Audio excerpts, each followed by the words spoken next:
మీ business ఏదైనా మీ ఊర్లో promotion చేయాలంటే అది సుమన్ టీవీతోనే సాధ్యం. ఇప్పుడే సంప్రదించండి.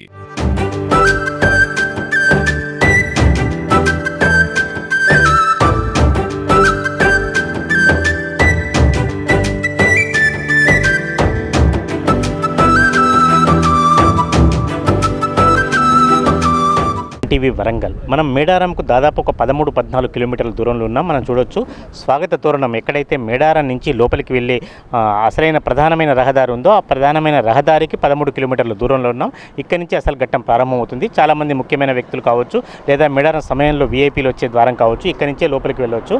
అయితే ఈ సంవత్సరం ప్రత్యేక శ్రద్ధ తీసుకొని మంత్రి సీతక్క కావచ్చు లేకపోతే అధికారులు కావచ్చు నాయకులు కావచ్చు ప్రత్యేకమైన శ్రద్ధ తీసుకొని ఈసారి మేడారం జాతరకు సంబంధించి ఆదివాసుల సంస్కృతిని ప్రతిబింబించేలా ఆదివాసుల కోయల సంస్కృతిని ప్రతిబింబించేలా ప్రత్యేక చిత్రాలు రూపించారు. మనం చూడొచ్చు ప్రతి చిత్రంలో కూడా అక్కడ బాణం సంబంధించిన ఒక చిత్రం కావచ్చు, కాకపోతే ఆదివాసులకు సంబంధించిన ప్రతి చిత్రాలు కూడా చూపర్లను ఇప్పటికే ఆకట్టుకుంటున్నాయి. వాళ్ళ గాజులు కావచ్చు, వాళ్ళ వస్త్రధారణ కావచ్చు, కొమ్ము బూరాలు ఏదైతే వాళ్ళ సంస్కృతికి పర్వదినాలకు సంబంధించిన కొమ్ము బూరాలు ఊదే పద్ధతి కావచ్చు, డోలు వీళ్ళ విన్యాసం కావచ్చు, ఇవన్నీ కూడా చాలామందిని కూడా ఆకట్టుకుంటున్నాయి. దీనికి సంబంధించిన ప్రతి చిత్రం కూడా వాళ్ళని ఆకట్టుకుంటుంది. దాదాపు ఇక్కడ ఒకవైపు ఒక 4-5 బొమ్మలు మనం ప్రత్యేకంగా చూడొచ్చు. వాటి వైపు డమరుకం కానీ తర్వాత దానికి సంబంధించిన బాణాలు ఎక్కుపెట్టిన విధానం కావచ్చు, తర్వాత కొమ్ము బూర ఊదే పద్ధతి కావచ్చు, ప్రతి చిత్రం కూడా దీనికి సంబంధించి సంస్కృతికి ప్రతిబింబించేలా వాళ్ళ పర్వదినాలు కావచ్చు, వాళ్ళ జాతరలు కావచ్చు, వాళ్ళ కార్యక్రమాలు కావచ్చు, దానికి సంబంధించిన ప్రతి విషయంలో కూడా ఇవన్నీ కూడా ఆకట్టుకునే విధంగా చూపెట్టారు. చాలామంది లక్షలాది సంఖ్యలో వచ్చే సందర్శకులు ఉంటారు కాబట్టి వాళ్ళను ఆకట్టుకోవడంలో ఇది ప్రధాన పాత్ర వహిస్తుంది. దీనికి సంబంధించి మేడారం ఒక 13 కిలోమీటర్ల దూరంలో ఉంది.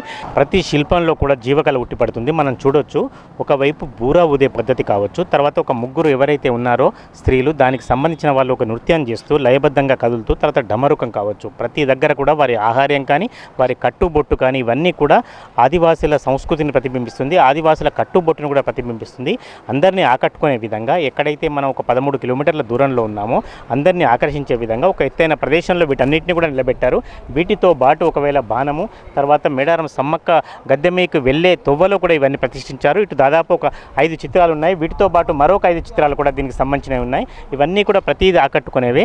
ఎవరైతే ఆదివాసుల సంస్కృతిని అయితే దీనిలో కొన్ని విమర్శలు వచ్చాయి. ఆదివాసుల సంస్కృతికి సంబంధించి రాతి శిల్పాలలో కానీ వాటిలో కానీ పూలు లతలు చెవని చెప్పినప్పటికీ ఇక్కడ మాత్రం మొత్తం శిల్పాలు అంటే కాలానికి అనుగుణంగా చాలామంది కొత్త వాళ్ళకు కానీ లేదా ఇప్పటి తరం వాళ్ళకు కానీ అవన్నీ తెలిసే విధంగా పూర్తిగా చిత్రీకరించారు. వీటికి సంబంధించి ప్రత్యేకమైన చిత్రాలు కూడా ఏర్పరచడం జరిగింది.